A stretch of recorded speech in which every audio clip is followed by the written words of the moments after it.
us. Dean at Robert Kennedy College, joining us live from Zurich. Thanks very much for coming along, David.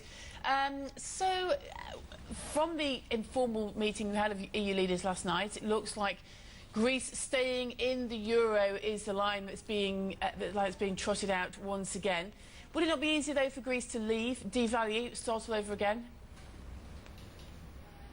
No, it wouldn't, because an exit from Greece will absolutely create much bigger damage than what had been forecasted throughout Europe, not just for Greece but for the rest of the Eurozone. So I think there is no calculation we can do at this stage to really predict what will happen. And for Greece itself, they will have a devalued currency over 70%. Those are pretty much the predictions. So I don't think it will be a solution for Greece to solve their problem outside the Eurozone. Ultimately, I think the investor concern is about mismanagement in the event of a Greek exit. Is that what is going to create havoc? What could be the worst-case scenario if Greece indeed does leave the Eurozone?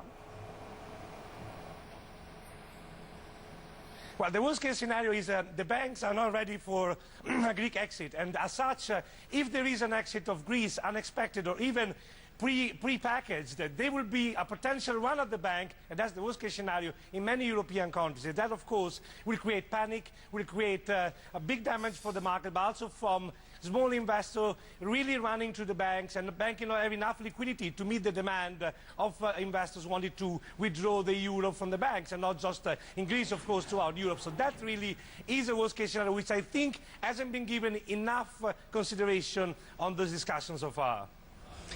Growth versus austerity, David. Is the European Union getting it right at the moment, or are we going to continue to see more calls for growth?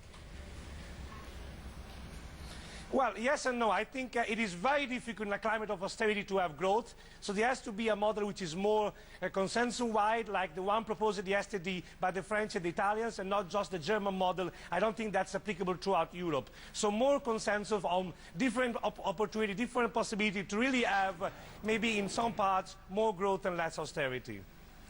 OK, David, thanks for that. David Costa from Robert Kennedy College there. Let's just move this on and talk on the same subject with